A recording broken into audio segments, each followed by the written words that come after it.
नमस्कार दोस्तों, मैं हूँ चिराग और आप देख रहे हैं दिल बस चिराग, जहां बिना डर हम बात करते हैं सीधी सच्ची और सिनेमा दिल से। आज बात करने वाले उस फिल्म की जिस पर पूरा इंडिया दो हिस्से में बंट चुका है। राजा साहब ट्रेलर 2.0। कुछ लोग बोल रहे हैं गेम चेंजर है, कुछ लोग बोल रहे हैं आदिपुरुष 2.0, कुछ अभी भी कंफ्यूज है कि आखिर ये होने क्या वाला है।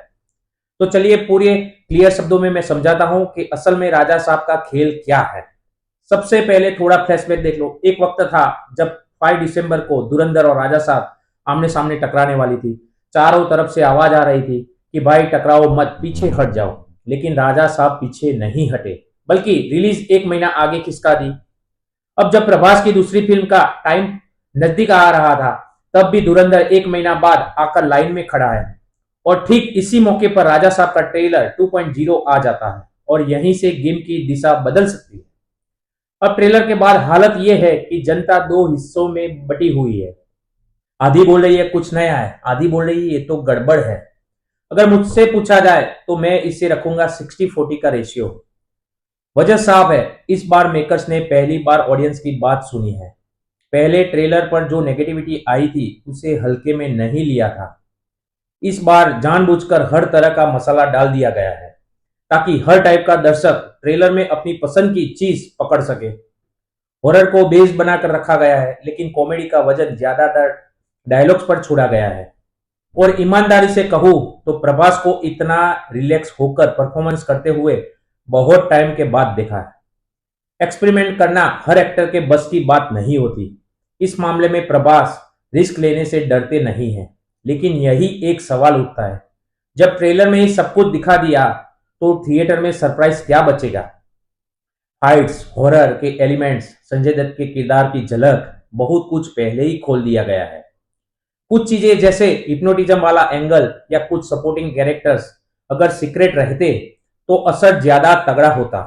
यहां तक जो बाहुबली वाला टच डाला गया है वो भी थोड़ा संभल कर दिखाया जा सकता था। अब आते हैं उस पॉइंट पर जिस पर सबसे ज्यादा बहस हो रही है, वीएफएक्स। इस बार प्रभास फैंस के दिलों पर पत्थर रखकर मानना पड़ेगा कि इतने बड़े बजट के बावजूद भी विजुअल्स उम्मीद पर खरे नहीं उतरते। मगरमच्छ वाला सीन देख लो, अजीब सा महल और बड़े बड़े क्रिएचर्स, कंसेप्ट बढ़िया है लेकिन स्क्रीन पर वो इम्पैक्ट नहीं बन पा रहा। इसीलिए लोग इसे आदिपुरुष 2.0 भी बोल रहे हैं। और पूरी तरह से बेबुनियाद भी नहीं है। लेकिन कहानी यहां खत्म नहीं होती। अगर फिल्म का असली डर दिमाग के अंदर घुसने वाला है तो फिर सीजीआई कोई मायने नहीं रखेगी। भूल भुलैया की मंजुलिका याद है ना, बिना ज्यादा वीएफएक्स के भी जो किरदार आज तक याद है। अगर राजा साहब में भी ऐसा कोई साइकोलॉजिकल हॉरर निकला और प्रभास का असली अवतार संजय दत्त के सामने आता है तो फिल्म का पूरा पासा पलट सकता है। कुछ सीन देखकर ऐसा लगता है कि मेकर्स ने जानबूझकर कुछ बड़े राज भी छुपा कर रखे हैं। हो सकता है काली मां से जुड़ा कोई स्पिरिचुअल ट्रैक इस फिल्म की जान हो। लेकिन जो चीज सबसे ज्यादा चर्चा में है वो ट्रेलर के आखिर में दिखाया गया है, प्रभास का जोकर टाइप लुक। साफ दिखता है कि डायरेक्टर को इसी सीन पर सबसे ज्यादा भरोसा है। यही लुक ऑडियंस को दो भागों में बांटेगी। फैंस इसे बोल्ड मूव कहेगी, जबकि न्यूट्रल दर्शक इसे ओवरडू मान सकते हैं। लेकिन एक बात माननी पड़ेगी, प्रेजेंस है। हो सकता है ये लुक सिर्फ ट्रेलर को धोखा हो और असल फिल्म में इसका मतलब कुछ और निकले। एक और कमी जो नजर आती है वो हिंदी डबिंग। इस बार वो बाहुबली वाला दम फील नहीं होता। डायलॉग भी ऐसे लगते हैं कि जैसे सीधे ट्रांसलेट किए गए हो। कॉमेडी, डर, इमोशनल सब थोड़ा सा अधूरा लगता है। डर यही है कि कहीं मेकर्स हिंदी ऑडियंस को हल्के में तो नहीं ले रही है ना। जबकि सच्चाई है कि नॉर्थ बेल्ट ही पैन इंडिया फिल्मों का भविष्य तय करता है। ईमानदारी से बोल दो, ट्रेलर 2.0 पहले वाले से काफी बेहतर है।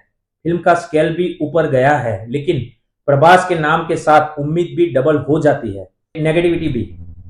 तो फिलहाल नॉर्थ साइड में फिल्म की हवा बहुत तेज नहीं चल रही है।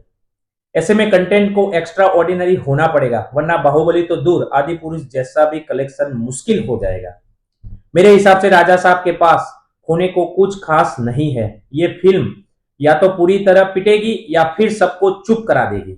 बीच का रास्ता नहीं है।